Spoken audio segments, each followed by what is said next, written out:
Capítulo 5 Amadurecimento e a recordação da infância 1 Passado e futuro. Na atualidade presente.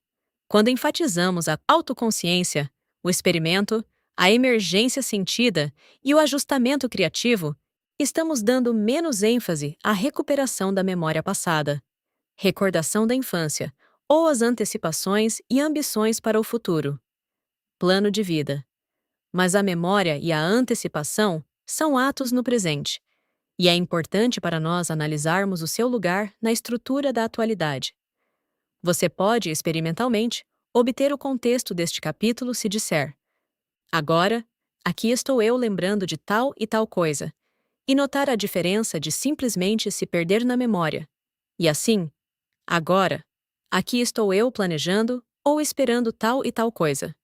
Memórias e perspectivas são imaginações presentes. O jogo caloroso da imaginação, em geral, não é dissociativo, mas integrativo. Por que será que as pessoas dadas a reminiscências ou projetos estão tão obviamente em fuga e não se sentem revigoradas depois, mas vazias e exaustas? Será que os eventos não são sentidos como seus? Não as tocam intimamente, não são recriados e assimilados? O relato sempre parece interminável e se torna cada vez mais seco e verbal? Contraste, por exemplo, com uma obra de arte, onde a memória ganha vida no manejo presente do meio. Enquanto isso, a atualidade é insatisfatória, o passado está perdido, o futuro ainda não chegou. Qual é o sentimento presente dessa pessoa tagarela? Não é uma imaginação calorosa, mas arrependimento, recriminações, autocensura ou frustração, culpa por inadequação, uma tentativa de exercer a vontade.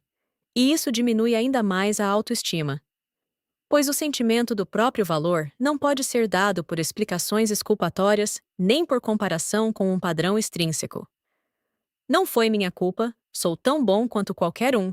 Não estou bem, mas logo deixarei minha marca. O sentimento de valor é dado apenas pela adequação de alguém em uma atividade que está em andamento ou no relaxamento após uma situação concluída, de modo que não há remorso quando a brincadeira sexual culpada foi satisfatória, mas apenas quando foi ruim. Explicar ou comparar é sempre sentido como uma mentira, seja consoladora ou autopunitiva. Mas fazer algo e ser si mesmo é uma prova. Justifica a si mesmo porque conclui a situação. Por isso, damos ênfase à autoconsciência do paciente em um experimento que ele mesmo está conduzindo, e esperamos que ele crie um tipo de totalidade mais vantajosa. 2. A importância do passado e do futuro na terapia. Mas o incômodo é que o self, que está disponível, que está ali, é bastante superficial em conteúdo e também dividido de várias maneiras. É algo, mas não o suficiente para dar ao paciente a sensação de si mesmo. Alexander. Também devemos alcançar a base subjacente, da qual o self não tem consciência, para aumentar o poder do self. A questão é como essa base subjacente está no presente. Tentando responder a essa pergunta, Freud repetiu categoricamente nos últimos anos de sua vida que nenhum método poderia ser chamado de psicanálise se não recuperasse a memória infantil. Do nosso ponto de vista, ele quis dizer com isso que uma grande parte do self ainda está atuando em velhas situações inacabadas. E isso deve ser verdade, pois vivemos assimilando a novidade aquilo que nos tornamos, da maneira como nos tornamos. Algumas escolas para-freudianas, pelo contrário, insistem que a memória infantil não é absolutamente necessária, que o que é necessário é alcançar uma atitude madura. Isso poderia significar, o que certamente é verdade, que muitos poderes de crescimento em que uma pessoa estão frustrados. Ela falhou em se tornar ela mesma. Tentaremos mostrar que a distinção infantil/maduro é uma falsa divisão e um uso enganoso da linguagem.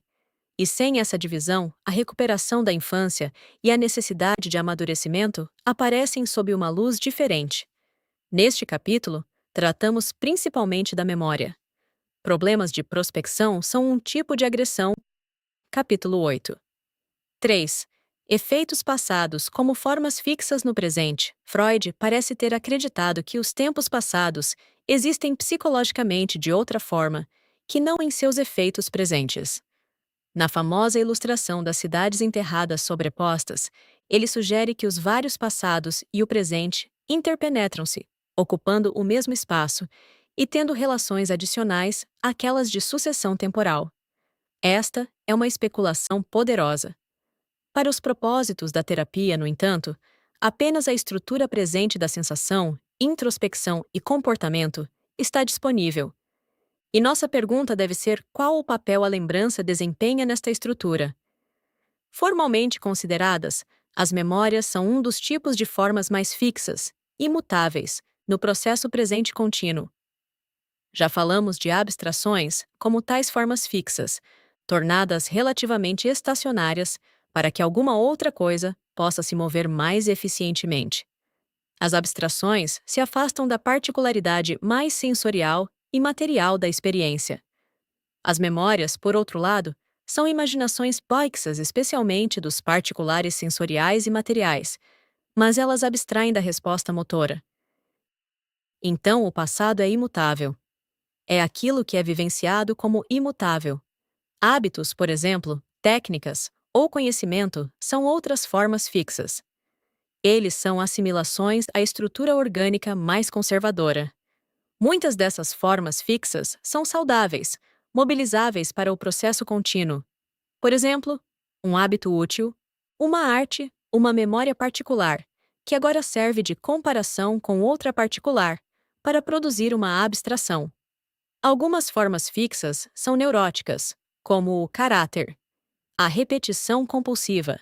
Mas sejam saudáveis ou neuróticas, o passado e qualquer outra fixidez persistem pelo seu funcionamento presente. Uma abstração persiste quando se prova na fala presente, uma técnica quando é praticada, uma característica neurótica quando reage contra um impulso recorrente e perigoso. Assim que não tem mais utilidade presente, o organismo, por sua autorregulação, descarta os efeitos fixos do passado. O conhecimento inútil é esquecido, o caráter se dissolve. A regra funciona nos dois sentidos. Não é pela inércia, mas pela função que uma forma persiste. E não é pelo lapso de tempo, mas pela falta de função que uma forma é esquecida. 4. A compulsão à repetição. A compulsão neurótica, a repetição, é um sinal de que uma situação inacabada no passado ainda está inacabada no presente. Cada vez que a tensão se acumula no organismo o suficiente para tornar a tarefa dominante, há uma nova tentativa de solução. Desse ponto de vista, a repetição neurótica não difere de qualquer outra tensão acumulada repetida, como a fome ou a pulsação sexual. E nem é preciso dizer que é por esses outros acúmulos repetidos que a repetição neurótica é energizada. A diferença do que ocorre na saúde é que cada vez que a repetição saudável ocorre, a tarefa é concluída, o equilíbrio é restaurado e o organismo se mantém ou cresce ao assimilar algo novo. As circunstâncias estão sempre mudando. O organismo as encontra desimpedido de sensações fixas de outras circunstâncias particulares, mas apenas com as ferramentas flexíveis de abstrações úteis e hábitos conservadores. E é a novidade da nova circunstância que é interessante. Não que este bife seja como o que comi na semana passada, o que despertaria nojo, mas que é um bife, algo que sei que gosto em geral, e que está exalando seu próprio cheiro novo. Mas a tensão neurótica não é concluída. No entanto, ela é dominante, deve ser concluída antes que qualquer outra coisa receba a atenção. Assim, o organismo que não cresceu pelo sucesso e pela assimilação assume a mesma atitude para fazer o mesmo esforço novamente. Infelizmente, a atitude fixa, que falhou antes, tornou-se necessariamente mais inepta nas circunstâncias alteradas, de modo que a conclusão é cada vez menos provável. Há aqui uma circularidade miserável. É apenas pela assimilação, pela conclusão, que se aprende algo e se está preparado para uma nova situação. Mas o que falhou em ser concluído é ignorante e está fora de sintonia e, portanto, torna-se cada vez mais incompleto. É assim que uma necessidade presente de uma satisfação presente passa a parecer infantil.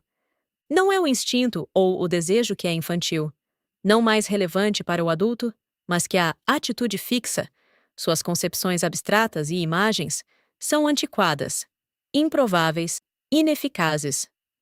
Para dar o exemplo clássico, o desejo de ser acariciado conhece apenas a imagem da mãe como sua linguagem e guia. Essa imagem se ilumina à medida que o desejo é mais frustrado, mas a mãe não pode ser vista em lugar nenhum, e qualquer outro possível acariciador é a priori decepcionante, ou pelo menos não se olha nessa direção. Nem o desejo, nem a imagem estão no passado, porque a situação está inacabada, mas a imagem é inepta e antiquada. Finalmente, quando a perspectiva é desesperadora e a dor é intensa demais, tenta-se inibir e dessensibilizar todo o complexo. 5. A estrutura de uma cena esquecida e sua recordação.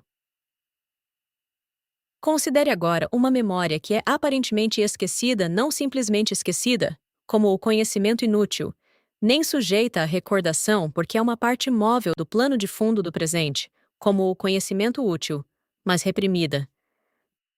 Em estrutura, isso é melhor considerado como um mau hábito, um esforço ineficaz de aniquilar, com o complexo inesquecível e iniquilável como seu centro. O mau hábito é o constrangimento deliberado, presente um constrangimento que é sempre unitariamente muscular, sensorial e de sentimento. Por exemplo, os músculos dos olhos mantêm a pessoa olhando para frente e impedem o livre jogo da visão. A retirada do desejo impede que certas visões se iluminem, e o que é realmente visto distrai o sentimento e o comportamento em uma direção contrária. E o que é constrangido, o complexo no centro, contém uma cena particular que, sendo particular, não pode recorrer ou ser útil nessa forma. Para ser útil no presente, teria que ser não aniquilada, mas destruída, desmontada e atualizada. Obviamente, esta é uma fixidez muito durável, um esquecimento continuamente renovado, com força presente e salvaguardado da recordação pela irrelevância de seus conteúdos. Como isso ocorreu?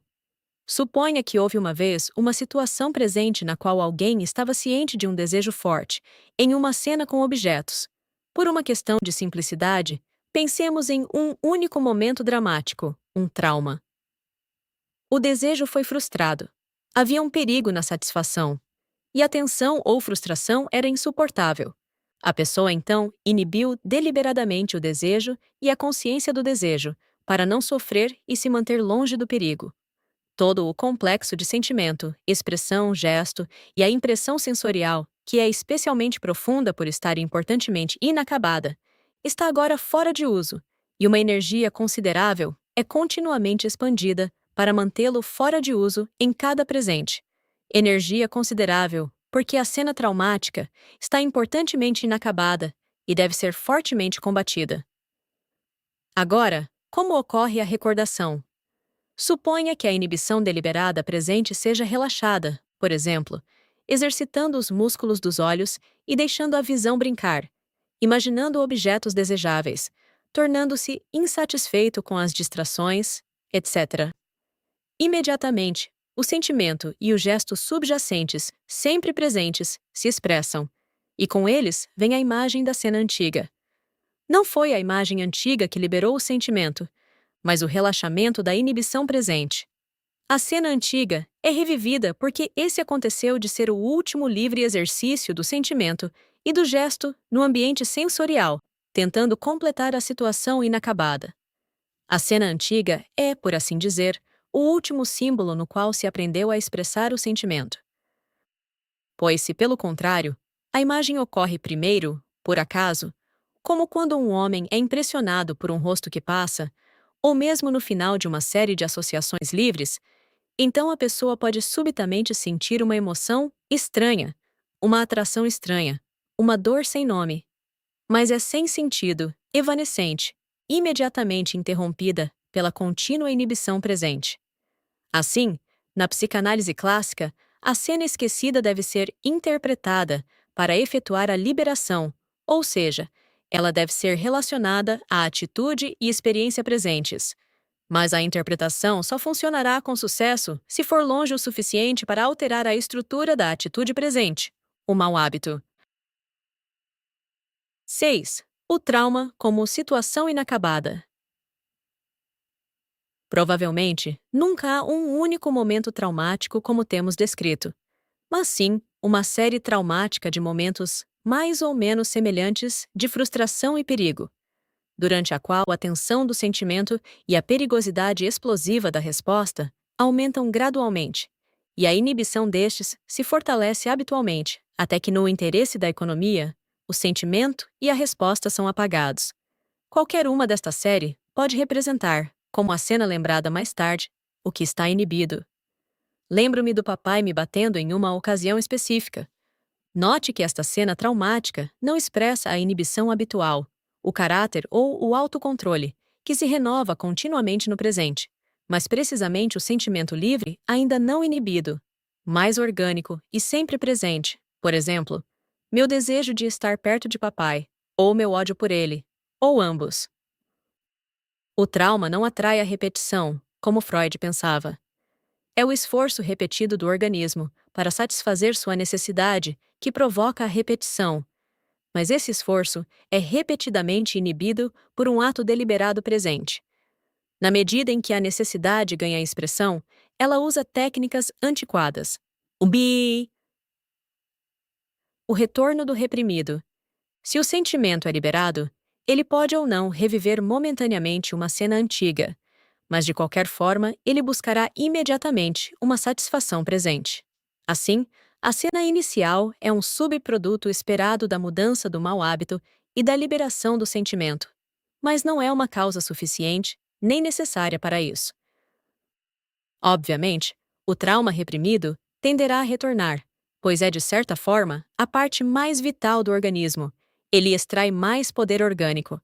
Para traçar uma analogia estrita, um sonho é obviamente um desejo, por mais pesadelo que seja, pois com a deliberação da vigília em suspensão, a situação orgânica subjacente mais profunda se afirma, e a avaliação nada mais é do que o movimento do que está inacabado em direção à conclusão. 7. O uso terapêutico da cena recuperada.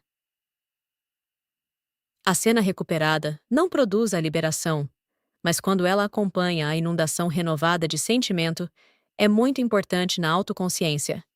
Assim como ela representa a última vez que a excitação inibida esteve ativa, agora é o primeiro exercício da excitação renovada.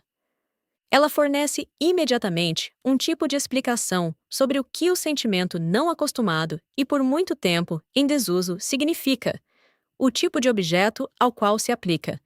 Mas é claro que o sentimento não significa, no pen. Mosinis, pica, no presente, de modo algum, os objetos arcaicos. É neste ponto que a interpretação é valiosa. Explicar o novo sentimento de si mesmo do paciente para si mesmo. Ele deve aprender a distinguir entre a necessidade presente, expressa no sentimento, e este objeto que é meramente uma memória particular, e, como particular, perdida e imutável. Uma interpretação como essa não é a arcana, é simplesmente apontar o óbvio, embora possa ser difícil de engolir. 8. A concepção errada de infantil versus maduro. A opinião comum, no entanto, é que a necessidade, o sentimento, é infantil, algo do passado. Freud, como vimos, e como discutiremos em detalhes no capítulo 13, vai a ponto de dizer que não apenas certas necessidades, mas todo um modo de pensamento, o processo primário, é infantil e necessariamente reprimido. A maioria dos teóricos considera certas necessidades sexuais e certas atitudes interpessoais como infantis e imaturas.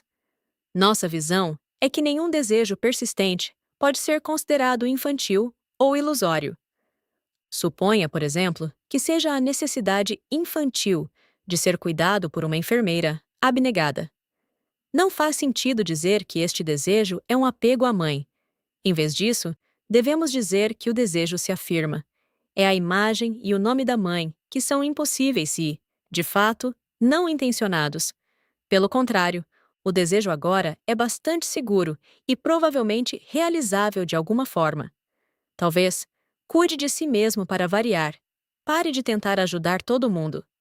Não é o objetivo da terapia convencer um homem a abandonar certos desejos através da conversa. Na verdade, devemos dizer ainda que se no presente a necessidade não for realizável, e de fato não for realizada, todo o processo de tensão e frustração recomeçará, e o homem, ou novamente, apagará a consciência e sucumbirá à neurose ou, como é provável agora, se conhecerá e sofrerá até que possa fazer uma mudança ambiental. Podemos agora retornar à nossa pergunta: a importância da recuperação da infância e esboçar uma resposta mais completa. Dissemos que a recordação da cena antiga é desnecessária. É, no máximo, uma pista importante para o significado do sentimento, mas mesmo assim é dispensável. Segue-se disso que, como sustenta Horney, por exemplo, a recuperação da vida infantil não ocupa uma posição privilegiada na psicoterapia? Não, pois nosso pensamento é que o conteúdo da cena recuperada é bastante sem importância, mas que o sentimento e a atitude infantis que viveram aquela cena são da maior importância. Os sentimentos infantis são importantes não como um passado que deve ser desfeito, mas como alguns dos mais belos poderes da vida adulta que devem ser recuperados: espontaneidade, imaginação, franqueza de consciência e manipulação. O que é necessário, como disse Schachtel, é recuperar a maneira da criança de experienciar o mundo. É libertar não a biografia factual, mas o processo primário de pensamento. Nada é mais infeliz do que o uso atual indiscriminado das palavras infantil e maduro. Mesmo quando a atitude infantil não é considerada má nas próprias crianças, seus traços são desaprovados na maturidade, simplesmente em bloco, sem discriminar o que é naturalmente superado, o que não faz diferença de qualquer maneira, e o que deveria ser persistente, mas é apagado em quase todos os adultos. Maturidade, precisamente, entre aqueles que afirmam estar preocupados com a personalidade livre, é concebida no interesse de um ajustamento desnecessariamente rígido a uma sociedade de trabalho de valor duvidoso, arregimentada para pagar suas dívidas e deveres. 9. Discriminação entre as atitudes infantis e seus objetos. Vimos que se considerássemos o bebê como parte integrante de um campo no qual os adultos eram outra parte, o bebê não poderia ser chamado de isolado ou indefeso. Agora, à medida que ele cresce em força, comunicação, conhecimento e técnica, certas funções pertencentes ao todo anterior são alteradas em outro tipo de todo. Por exemplo, mais autônomo, há um self mais locomotor, que poderia ser chamado de seu próprio self, de modo que a função de cuidado protetor no todo anterior pode se tornar, de muitas maneiras, autocuidado. Mas vamos observar o sentimento e a motivação correlacionados. Seria trágico se, mesmo no todo alterado, o senso anterior de dependência como parte em um todo social fosse simplesmente apagado e tivesse que ser introduzido como parte de uma atitude madura. Novamente, um comportamento tipicamente infantil, como a exploração do corpo e o fascínio por prazeres pré-genitais, tornam-se naturalmente menos interessantes quando já foram explorados, e o domínio do desejo genital se estabelece. Mas seria trágico se a satisfação corporal e o impulso para a exploração corporal fossem apagados. Certamente isso faz um amante inepto. Quando os chamados traços infantis de apego ou sucção recorrem após a repressão, eles respondem a uma necessidade madura, mas sua linguagem e proporção são frequentemente comicamente arcaicas. Mas isso se deve, em grande parte, a situações inacabadas causadas pelas projeções de adultos que forçaram um crescimento prematuro. Ou ainda, os bebês experimentam com sílabas sem sentido e brincam com os sons e os órgãos vocais. E o mesmo fazem, em continuação, grandes poetas. Não porque isso seja infantil, mas porque é parte da plenitude da fala humana. Não é exatamente um sinal de maturidade quando um paciente está tão constrangido que só consegue formar frases corretas, em um tom monótono. 10. Como Freud discriminou entre infantil e maduro. Sexualidade infantil, dependência. Podemos distinguir 4 contextos principais nos quais Freud falou de amadurecimento: as zonas libidinosas, relação com os pais, adaptação à realidade, assunção de responsabilidade parental. Em todos eles, Freud tornou a divisão muito absoluta, cada um reforçando funcionalmente a divisão dos outros. Contudo, de modo geral, Freud não era propenso a usar a distinção entre infantil e maduro, ou mesmo entre processo primário e secundário, em desvantagem da criança. A primazia dos genitais sobre as fases eróticas pré-genitais. Esse trabalho de autorregulação organísmica é realizado nos primeiros anos, mas a continuação das práticas infantis é vista com muita frieza pela maioria dos terapeutas. As preliminares sexuais não são desencorajadas, mas não se fala delas com alegria. A arte que visa despertar a excitação sexual é desaprovada, contra a evidência das culturas primitivas e das altas culturas mais vitais. Mas se não se deve ser alegre em relação a isso, sobre o que se supõe que devemos ser alegres? A curiosidade erótica é abominada. No entanto, está perto do coração de toda a escrita e leitura de romances e do teatro de todos os tipos.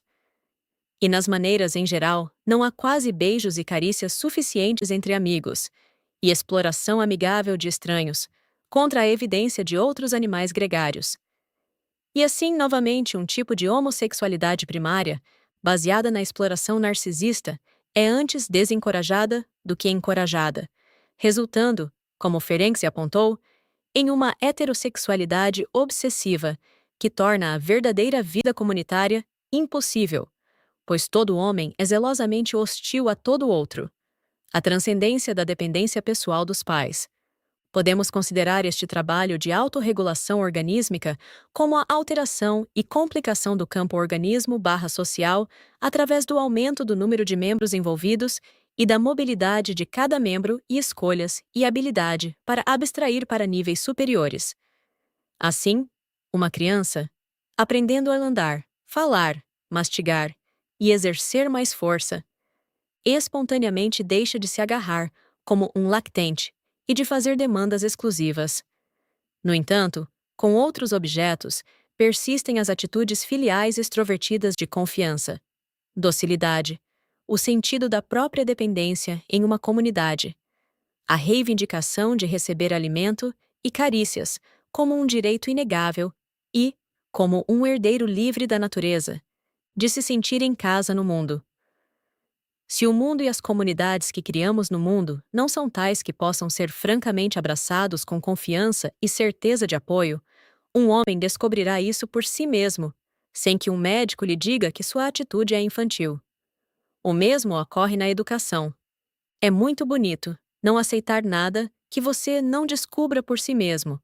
Contudo, uma parte desse processo é a fé em professores benevolentes e autoridades clássicas, cujo ponto de vista abraçamos provisoriamente de antemão, para depois testar, mastigar, tornar nosso ou rejeitar. Quando não há mais professores individuais nesse sentido, transferimos a mesma atitude em relação ao mundo natural como um todo. A admiração exclusiva dos terapeutas pela independência é um reflexo, tanto por imitação quanto por reação, às nossas sociedades atuais, que são tão solitárias e coagidas. E o que é notável é ver como o procedimento terapêutico deles, em vez de ser o de um professor que, aceitando-lhe a autoridade que lhe é livremente dada, treina o aluno a se ajudar, é primeiro o de um pai mau e depois de um pai bom, a quem um apego neurótico é transferido. E então ele rompe isso e manda a criança sair para se virar sozinha. 11. Emoções infantis e irrealidade. Impaciência, alucinação, agressividade. Freud falou também do amadurecimento como a adaptação à realidade e a inibição do princípio do prazer. Estes, ele sentia, são alcançados esperando a hora certa e fazendo várias renúncias e encontrando sublimações, liberações de tensão socialmente aceitáveis. Fica bem claro que Freud, que sob uma grossa casca de paternalismo muitas vezes traía um coração de criança, via esse tipo de amadurecimento com maus olhos. Ele achava que isso contribuía para o avanço da sociedade e da civilização à custa do crescimento e da felicidade de cada pessoa. E ele frequentemente alertava que esse tipo de crescimento já tinha ido longe demais para ser seguro. E, olhada friamente, nos termos em que ele a declarou, a adaptação à realidade é precisamente a neurose. É a interferência deliberada na autorregulação organísmica e a transformação de descargas espontâneas em sintomas. A civilização assim concebida é uma doença. Na medida em que tudo isso é necessário, certamente a atitude razoável não é elogiar a maturidade, mas que tanto o terapeuta quanto o paciente aprendam a apontar os defeitos. Cry stinking fish, como disse Bradley. Este é o melhor de todos os mundos possíveis, e o dever de todo homem honesto é apontar seus defeitos. Isso também teria a virtude de deixar sair a agressividade em uma queixa justificada. Mas acreditamos que o problema é mal colocado. Em primeiro lugar, Freud era notoriamente tímido em considerar a possibilidade de mudanças radicais na realidade social que a fizessem se conformar mais com o desejo contínuo de um coração de criança, por exemplo, a possibilidade de um pouco mais de desordem, sujeira, afeto, ausência de governo e assim por diante. Ele parece ter vacilado entre o descaramento de sua teoria e o constrangimento excruciante de seus sentimentos.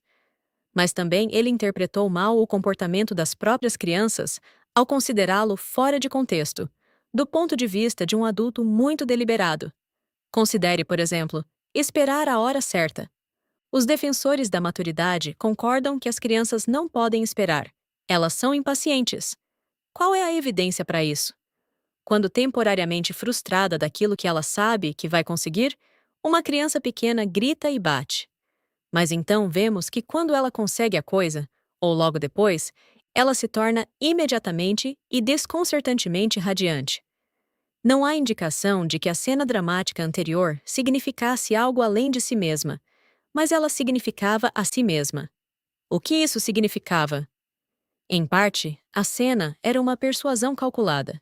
Em parte, era um medo latente de privação real devido a não conhecer realmente as circunstâncias que provavam que a coisa deveria ser dada afinal.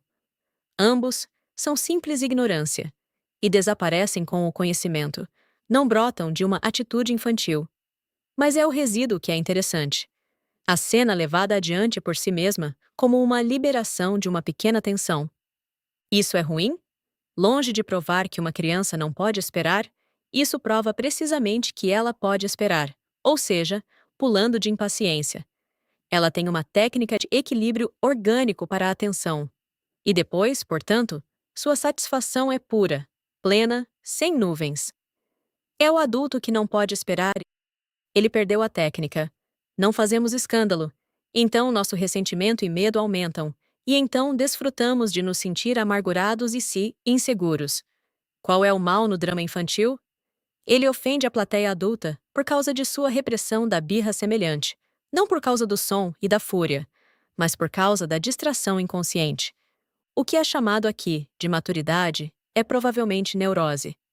Mas se pensarmos nos adultos do épico, ou da tragédia grega, ou de Gênesis e Reis na Bíblia, notamos que eles, não sem distinção por seu intelecto ou senso de responsabilidade de fato, se comportam de maneira muito infantil. Considere, novamente, a espantosa capacidade de uma criança de alucinar em sua brincadeira, de tratar os gravetos como se fossem navios, a areia como se fosse comida, as pedras como se fossem companheiros de brincadeira. O adulto maduro encara as realidades. Quando ele desmorona, ele foge para reminiscências e planos, mas nunca para a alucinação franca, a menos que esteja muito mal. Isso é bom? A questão é: qual é a realidade importante? Contanto que a atividade sentida seja bem realizada, a criança aceitará quaisquer adereços. O cerne do real é a ação em qualquer caso. A pessoa madura é comparativamente escravizada, não à realidade, mas a uma abstração neuroticamente fixa dela, ou seja, ao conhecimento, que perdeu sua relação subserviente com o uso, a ação e a felicidade.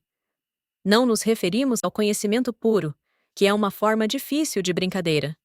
Quando a fixação à abstração se torna aguda, a imaginação é sufocada, e com ela toda a iniciativa, experimento e perspectiva, e a abertura para qualquer coisa nova, toda a invenção, tentando experimentar a atualidade como se fosse diferente, e, portanto, toda a eficiência aumentada a longo prazo. No entanto, todos os adultos, exceto os grandes artistas e cientistas, são um tanto neuróticos dessa maneira. A maturidade deles é uma temível deliberação em relação à atualidade. Não é uma aceitação franca do que ela vale. E, é claro, ao mesmo tempo em que se apega à atualidade, o adulto projeta nela a pior loucura e cria as racionalizações mais tolas. Uma criança distingue perfeitamente o sonho e a atualidade. Na verdade, ela distingue 4 coisas: a atualidade, o como ser, o faz de conta e o vamos fingir, sendo mais fraca na última, pois tem um senso de humor pobre. Ela pode ser um índio real usando um pedaço de pau como se fosse uma arma, mas esquivar-se do automóvel real. Não observamos que a curiosidade da criança ou a capacidade de aprender sejam prejudicadas por sua fantasia livre. Pelo contrário, a fantasia funciona como um meio essencial entre o princípio do prazer e o princípio de realidade. Por um lado, é um drama para testar e se tornar especialista. Por outro, uma terapia para se familiarizar com a atualidade estranha e amarga. Por exemplo, brincar de escolinha.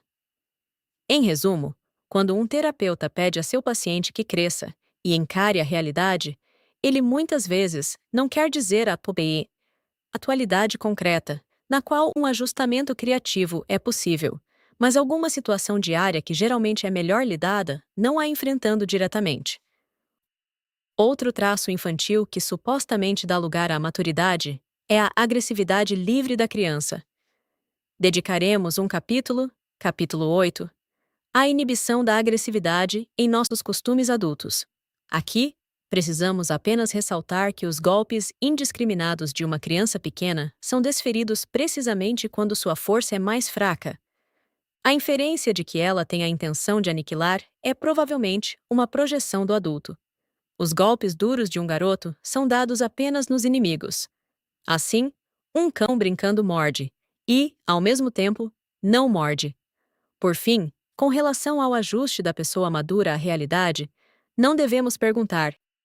E a gente tem até vergonha de ter que mencionar isso se a realidade não é muito mais pintada à imagem e nos interesses da sociedade industrial urbana, ocidental, capitalista ou socialista de Estado. É o caso de que outras culturas, mais vistosas no vestuário, mais gulosas nos prazeres físicos, mais sujas nos costumes, mais desordenadas na governança, mais baderneiras e aventureiras no comportamento, eram ou são, por isso, menos maduras. 12. Irresponsabilidade infantil. Por fim, Freud considerou o amadurecimento como tornar-se um pai responsável, em vez de uma criança irresponsável. No esquema de Freud, isso ocorreria após uma evolução normal das escolhas de objeto, do autoerótico passando pelo narcísico homossexual, ideal do ego e gangue, até o heterossexual. Ele concebe uma introjeção precoce saudável, identificação com do pai. E então a maturidade é aceitar esse introjeto como a si mesmo e assumir o papel parental. Mais tarde, faremos objeção à sua linguagem aqui, mas ele estava evidentemente lendo seu próprio caráter. Para freudianos posteriores, aprenderam a desconfiar da autoridade paterna e de outras autoridades, e eles dão ênfase maior ao contraste entre a criança irresponsável e o adulto responsável, responsável por suas ações e pelas consequências delas. A responsabilidade, nesse sentido, parece significar uma espécie de relação contratual com outros adultos. Podemos interpretar esse crescimento rumo à responsabilidade, mais uma vez, como uma autorregulação organísmica em um campo em mudança. A irresponsabilidade de uma criança decorre de sua dependência. Na medida em que ela faz parte integrante do campo parental, não responde a si mesma por seu comportamento. Dada maior mobilidade, fala significativa, relacionamentos pessoais e escolhas, ela começa a exigir de si mesma, a ter o propósito de uma prestação de contas mais estreita entre promessa e desempenho, intenção e compromisso, escolha e consequências. E a relação de contrato não é assumida tanto como um dever, mas como o desenvolvimento de um sentimento de simetria que é muito forte nos mais jovens. Com a fase de se tornar uma autoridade, um professor, um pai ou mãe, o campo se altera novamente, pois a pessoa independente agora está menos por conta própria, já que os outros se apegam ou dependem espontaneamente dela simplesmente por ter a habilidade e lhe dão em troca ocasiões para novos atos extrovertidos. É uma pessoa rara aquela que cresce a ponto de se tornar tão madura, a ponto de aconselhar, guiar e cuidar sem constrangimento, dominação, etc. Mas simplesmente por noblesse oblige, abrindo mão de seus interesses independentes por considerá-los realmente menos interessantes. Dessa forma, uma criança não é responsável, mas há uma base subjacente de responsabilidade na qual qualquer criança é superior à maioria dos adultos. Isso é a seriedade, earnestness. Engajar-se na tarefa com seriedade, mesmo que a tarefa seja uma brincadeira. Uma criança abandona a tarefa por capricho, mas enquanto está engajada, ela se entrega. O adulto, em parte porque está tão preocupado em ser responsável por si mesmo, entrega-se com menos seriedade. Novamente, é apenas a pessoa talentosa que retém essa habilidade da infância. O adulto médio se vê preso em responsabilidade para com coisas nas quais não está profundamente interessado. Em nossos tempos, não é o caso de que o homem médio seja irresponsável, não se mantenha na linha.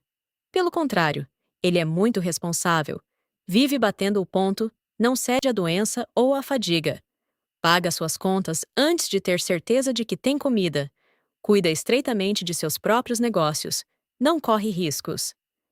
Não seria mais sábio, então, trazer à tona, em vez da responsabilidade e sua mera negação, a oposição da infância entre o sério, engajado, e o capricho, ambos positivamente valiosos? A seriedade é a atividade a qual alguém está comprometido e que não pode abandonar, porque o self, como um todo mais coeso, está envolvido na conclusão de uma situação que envolve a atualidade. A brincadeira é mais caprichosa, porque a atualidade é alucinada e pode se parar a qualquer momento. Se alguém diz a uma pessoa, este é um comportamento irresponsável, a outra pessoa se sente culpada e, buscando corrigir-se, reprime a si mesma. Mas se alguém diz, você não está falando sério sobre isso, a pessoa pode ou não decidir que pretende falar sério. Ela pode admitir que está brincando, ou mesmo que é um mero capricho. Se ela pretende falar sério, então ela atenta para o zero, para a atualidade do objeto e sua relação com ele. E este é um movimento de crescimento.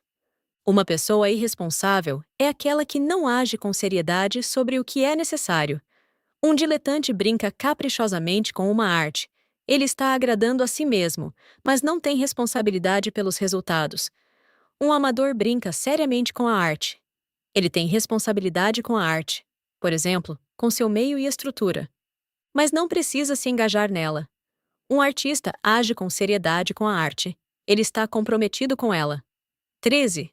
Conclusão. Concluímos que é um mau uso das palavras falar de uma atitude infantil como algo a ser transcendido e uma atitude madura como um objetivo contrastante a ser alcançado. Com o crescimento, o campo organismo/ambiente muda. Isso causa mudanças nos tipos de sentimento e também nos significados, nos objetos relevantes dos sentimentos persistentes. Muitos traços e atitudes das crianças deixam de ser importantes, e há traços adultos que são novos, pois o aumento de força, conhecimento, fertilidade e habilidade técnica constitui progressivamente um novo todo. Ao mesmo tempo, frequentemente são apenas os objetos relevantes que são alterados. Não devemos ignorar a continuidade do sentimento, como é costume numa sociedade neurótica que projeta uma falsa estimativa da infância e considera muitos dos poderes mais bonitos e úteis da vida adulta, manifestados nas pessoas mais criativas, como algo meramente infantil. Especialmente na psicoterapia, a deliberação habitual, A factualidade, o não compromisso e a responsabilidade excessiva, traços da maioria dos adultos, são neuróticos.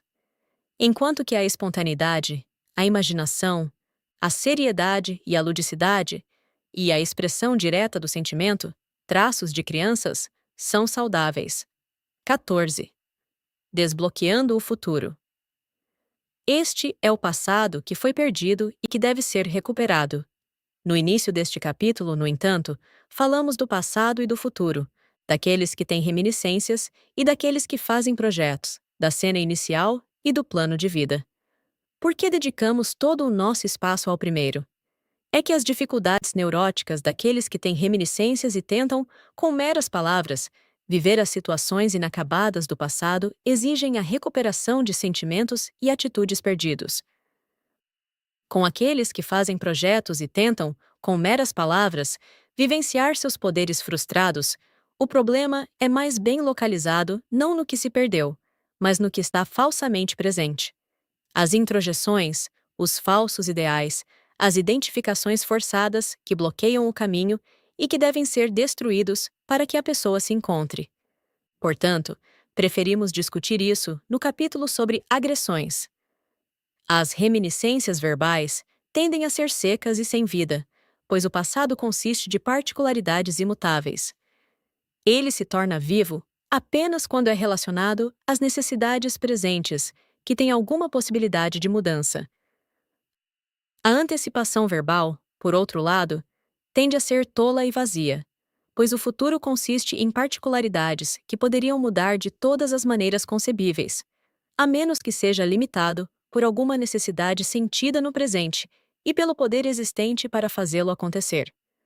Nas antecipações neuróticas, há uma forma fixa nos futuros indefinidos, que é dada por algum ideal introjetado ou conceito do ego, um plano de vida. O antecipador verbal é pateticamente entediante, porque não é ele quem está falando. Ele é como o boneco de um ventríloco, e nada do que se diga fará a menor diferença. Nesses termos, novamente, podemos fazer uma definição provisória da atualidade presente. O presente é a experiência do particular, que alguém se tornou, dissolvendo-se em várias possibilidades significativas, e a reforma dessas possibilidades rumo a um novo particular concreto único.